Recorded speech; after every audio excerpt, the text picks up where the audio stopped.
बे मानसिखौ इमिडियेटलि आङो साननैनि गेजेराव बहननो थांगासिनो दङ। नोंखौ डिक्लेयार बहनगासिनो दङ। नों बिसि गोजाननि, नों बिसिबां बबे गामिनि, आं बेखौबो हमनानै मोनखाजोब्बाय। क्लियारिफिकेसन आरो नोंनि गासै खेमा बियाब्ला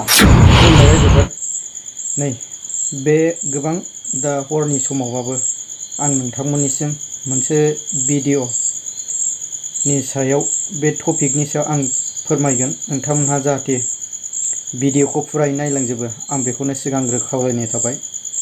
दा गोबां पलिटिकेलनि गाव गावनि दोलोखौ देरहानांगौनि दाङाबाजिजों गोबां दल संगठनफ्रानो गाव गावबागाव बोरैबा गोहो गोरा जायो, बा बोरैबा मोनसे दलखौ डाउन खालामनानै दे गावनि दोलोखौ देरहासार खालामनो हायो, बेबायदि नारा नाथा नाजालायगासिनो दं। दा मेन बे टपिकआव थांनायनि सिगां आं नोंथांमोननो नैबे सासे मानसि एसे दुथांखौ फोरमायग्रोनो सानदों। दा बे मानसिखौ नायग्रोनै, बिनिया औवारिनो। बेनि नामा बिनिया औवारि। बेखौ हरनायखौ नायलांग्रो। बे कमेन्टआव मा लिरदों नोंथांमोनहा नुबाय। मा कमेन्ट लिरदों बियो? जोबोद गाज्रि कमेन्ट आरोखि। माबा मोनसे अंगखौ जाग्रानो आरोखि। बे मानसिखौ इमिडियेटलि आङो साननैनि गेजेराव बहननो थांगासिनो दङ।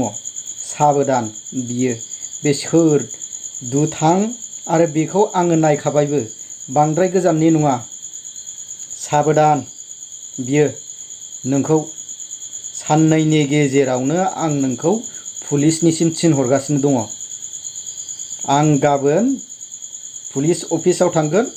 थांनाय लोगो लोगो नोंनि डिक्लेयारखौ आङो बहननो थांगासिनो दङ। आरो मा खोथाजों बियो कमेन्टनि गाज्रि कमेन्टजों बियो रिप्लाइ खालामदों। बियो गाज्रि कमेन्टजों रिप्लाइ होदों, मोनसे दम होनायनि खोथा। आरो बियो जे आंनि वाइफखौ, हिनजावखौ ओरैबायदि खोथा हरदों, बियो मोनसे जिनाहारि खालामनोनो, जिनाहारि खालामनायजों बेखौ दोखो खालामनानै गार।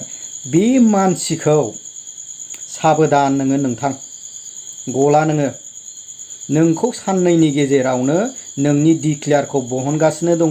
नोङो गोख्रैनो, मोनथिबाय, नोङो गोख्रैनो खेमा बियाबा नोंखौ साननैनि गेजेरावनो आङो डिक्लेयार बहनगासिनो दङ।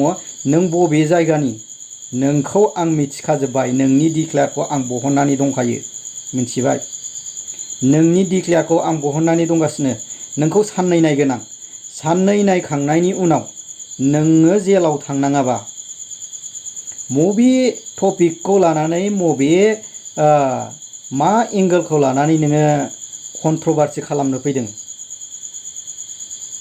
ससियेल मिडियायाव फेक एकाउन्ट खुलिनानै जाय मानसिया दादागिरि एबा गाज्रि कमेन्ट लिरग्रा, बैफोरबायदि मानसिया हुसियार, जेलाव थाहैनांगोन।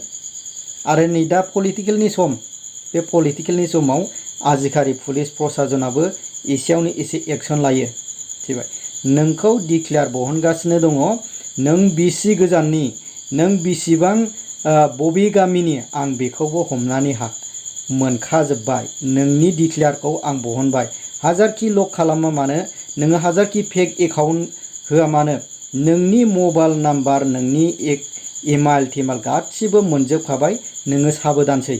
नोङो साननैनि गेजेराव जुदि क्लियारिफिकेसन आरो नोंनि गासै खेमा बियाब्ला, नोङो नायदो नों मा जाहैयो।